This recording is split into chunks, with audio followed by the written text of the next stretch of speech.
How to start your own private bank. In this video, I'm going to talk about just that. How do you start one? Can you start one? If you can't today, what do you need to start getting in line so you can? Get a pen and paper. I'm going to go through thorough details of why at the end of this video, you're going to say, I need to be a bank.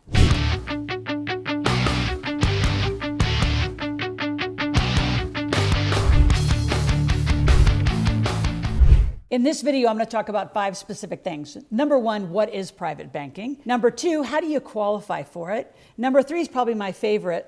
Let the banks find you, which there's just one way that you have to do that, so stay tuned for that. Number 4, how do you do it holistically? It's what I did, right? I've been private banking for now a couple decades. How do you do that? And then number 5, which is my favorite, is how do you kill the banker? The very guy who's going to give you the private banking. So let's begin. So to start off, I'm actually going to read exactly what private banking is. So we're going to get to the definition. Private banking refers to a type of banking and financial service offered by certain banks to only high net worth individuals. So immediately some of you are going to turn this off and say, well, I'm not high net worth. Well, let's just remind you that if you make $80,000 or more in the United States, and you can just proportionalize that to whatever your Forex is, 80,000 or more puts you in the top 25% of income earners. So it's not that big a deal, right? And then to be accredited, you have to make 200,000 or more, or 350 as a couple. And you say, well, what's accredited status? Well, that's your ability to invest in anything you want, right? You can invest like a shark. You can invest in very alternative investments. So we'll come to that on a different video. And at any time, if you have a question about something, go up to my search bar, put in what you want to look for, and I'm just going to keep doing videos helping you get financially literate. So what is private banking? Well, it's for high net worth individuals. And do you qualify or not? So how do you qualify?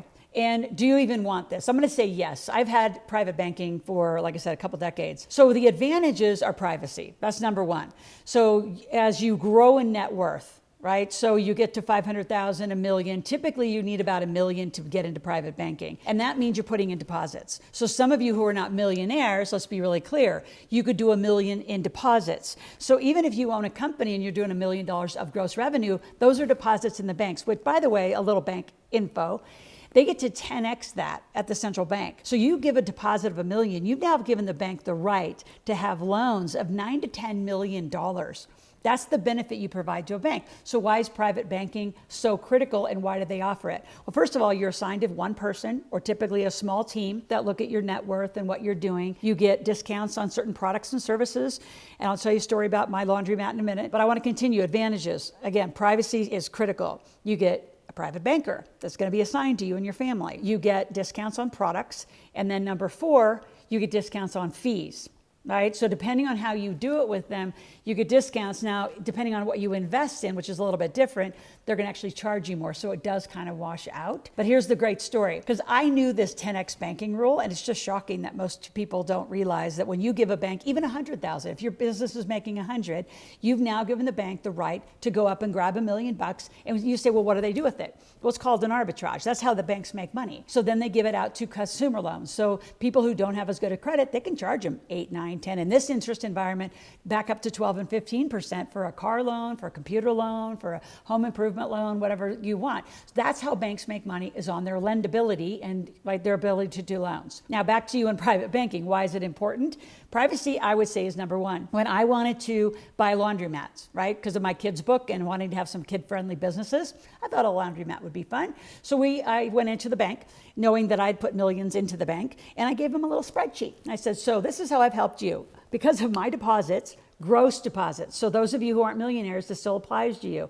If you made 100, 200, they're going to get $1 million, $2 million. So keep that formula in mind. So you're going to remind them of how much you've allowed them to go get loans for the local community.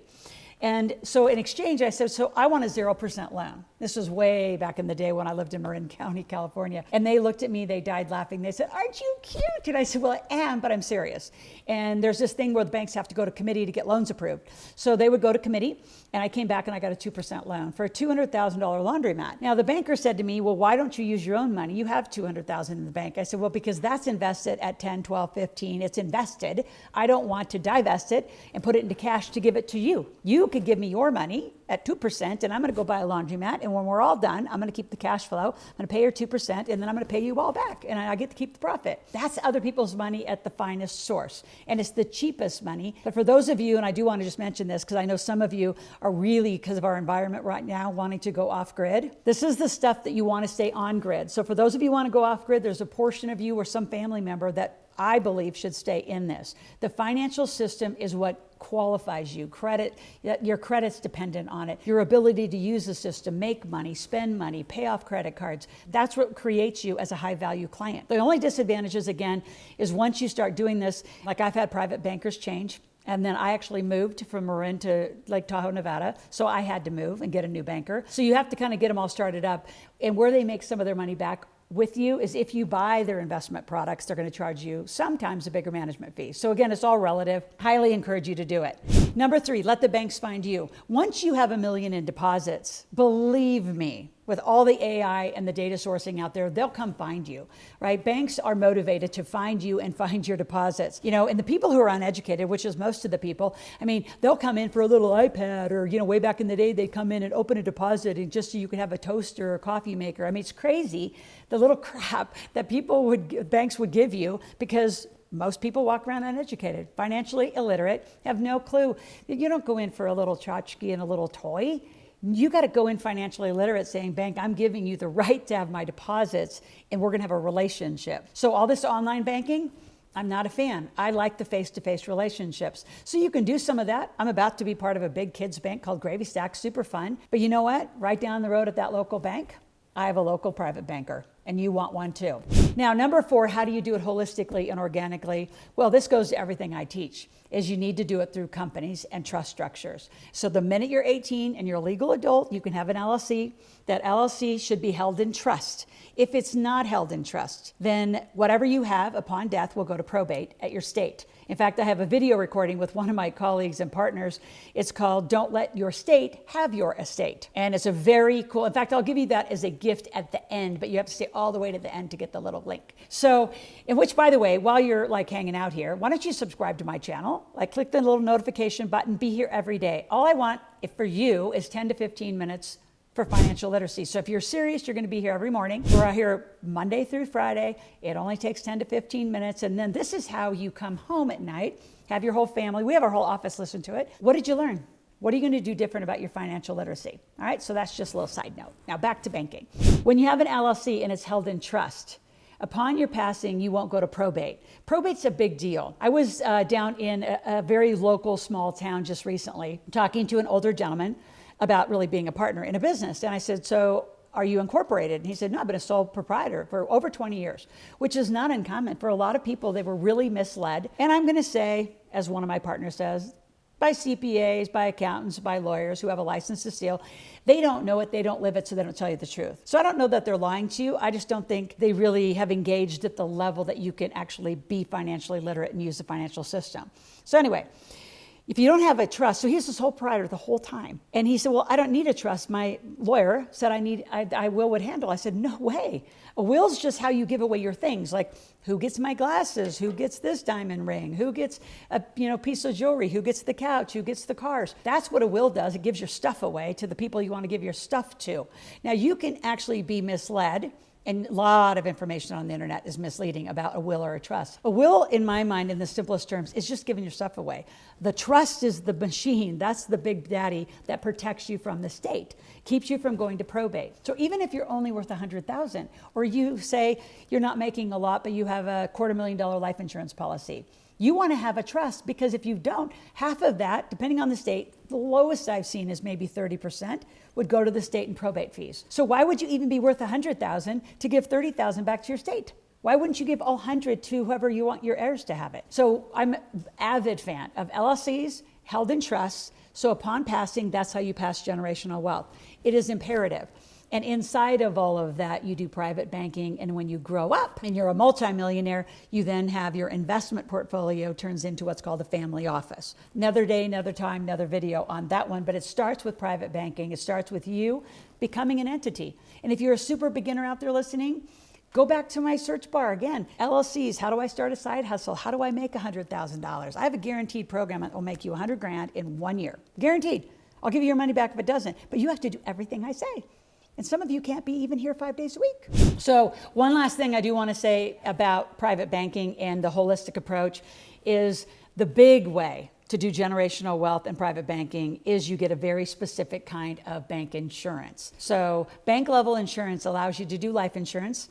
So your LLC, your trust will be tied into this life insurance upon your passing. All of that insurance gets loaded up into your trust, which then gets disseminated to your heirs. The Rockefeller family did it the best and still today have held that kind of wealth for generations and generations. So where does this all come from, right? So private banking, in my mind, has always been really the start of an entrepreneur. Like that needs to be an entrepreneurial goal, is that I'm going to be a private banker and then an investor. And way back in 1930s, I'm going to actually tell you a little story about killing the banker. It says, how do you kill the banker? So I'm actually going to read some of this. So kill the banker in honor of William, it's called Wild Bill Langer, two-time governor of North Dakota. During the 30s was a huge supporter of farming and the Farm Holiday Association. So coming from a farm community in Nebraska, a lot of the farmers don't see themselves as entrepreneurs, right? They're on second, third, fourth, fifth generation of farms by this point. And in the 30s, they weren't getting their fair crop share, right? Whether it was corn or, if they had cattle, whatever they had, they weren't getting fair pricing. And that has happened many times. I remember growing up in the 1980s when interest rates were out of control and inflation was out of control. Well, we're there, folks, by the way. We're in 2022. We're not in the 1980s or 30s, and we're experiencing it now. And I don't know how some of you are living without being, I wouldn't say in a panic, but very urgent about making money. So again, being an entrepreneur, getting an LLC, getting the trust where you can be your own bank, you can control your own money, and you have the privacy of that. So what happened in the 1930s with the kill the banker is literally that's what happened. In Iowa, a whole bunch of farmers, 1933 was the height of the Great Depression, and the financial bubble on Wall Street was out of control. So literally farmers were killing bankers. They would drag them out of the bank, they would hang them, and they would create, because the bankers were taking a lot. So, here's how rough it got. Literally, the bankers were trying to take the land away of the very thing that the farmers were using for the wheat, the ham, the eggs, everything. And so here's a fun saying that I want to just quote, is a lot of them said, we'll eat our wheat, ham, and eggs while, the bankers can eat their gold. And, it spins off a lot of conversations. I love Creature from Jekyll Island, which talks about how the banking system was formed. And more importantly, I love investing off Wall Street. My son just graduated from Georgia Southern with a finance and accounting degree. And he said, Mom, I finally get what you do. You invest off Wall Street in alternatives. I said, always. I've seen it when I was 18, 19 years old, reading Think and Grow Rich and really diving into financial literacy. Wall Street will control you forever. And as a lot of you say, well, that's why I don't want to be in the banking system. So the banking system, yes, it's a part of Wall Street. Investing is different than banking. There is a difference, right? You're going to put deposits in, you're going to have a private bank, and you're going to be able to move it. Now, for those of you who are crypto and NFT people, I am too. I'm probably not as big as some of you that are out there, but all the banks are going to get their own currencies. The United States countries will have their currency. It's just going to move towards that kind of more digital access. The United States has been way behind. There's countries where they haven't had actual checks, signed checks for a long time. They've been moving in electronic formats of banking for years. US is kind of catching up, finally. So private banking, do you need it? I think you absolutely do. It's a goal to strive for, just like being an accredited investor. So if this is interesting to you, as you can tell, there's a lot of tentacles to this. If you're interested in this being a goal, I want you to go to askloral.com. I'm starting a new membership that if you want to ask me a personal question, I have a quick little membership that you can join, or you can just go to Ask Loral and ask any free question. I have a team that is on this. I have 6 people dedicated to this team. They'll be answering every question. We'll be sending you right back here to YouTube. I have a lot of answers here. So, use the search bar. Share this with other people. Don't just come back after a YouTube video with me and ask your friends and family what they think. They don't know either. Have them engaged. So share this video. Let's get a lot of people in a new conversation about money, the one that should have been around for decades. So join private banking. Let me tell you how. Go to askloral.com. Again, fill out a question. Right behind that will be an application. So if you're really serious about working with me and understanding how to do this for you, fill out the application. One of my team members will call you back, have a private conversation one-on-one with you and your family, and we'll get started. I'll talk to you tomorrow.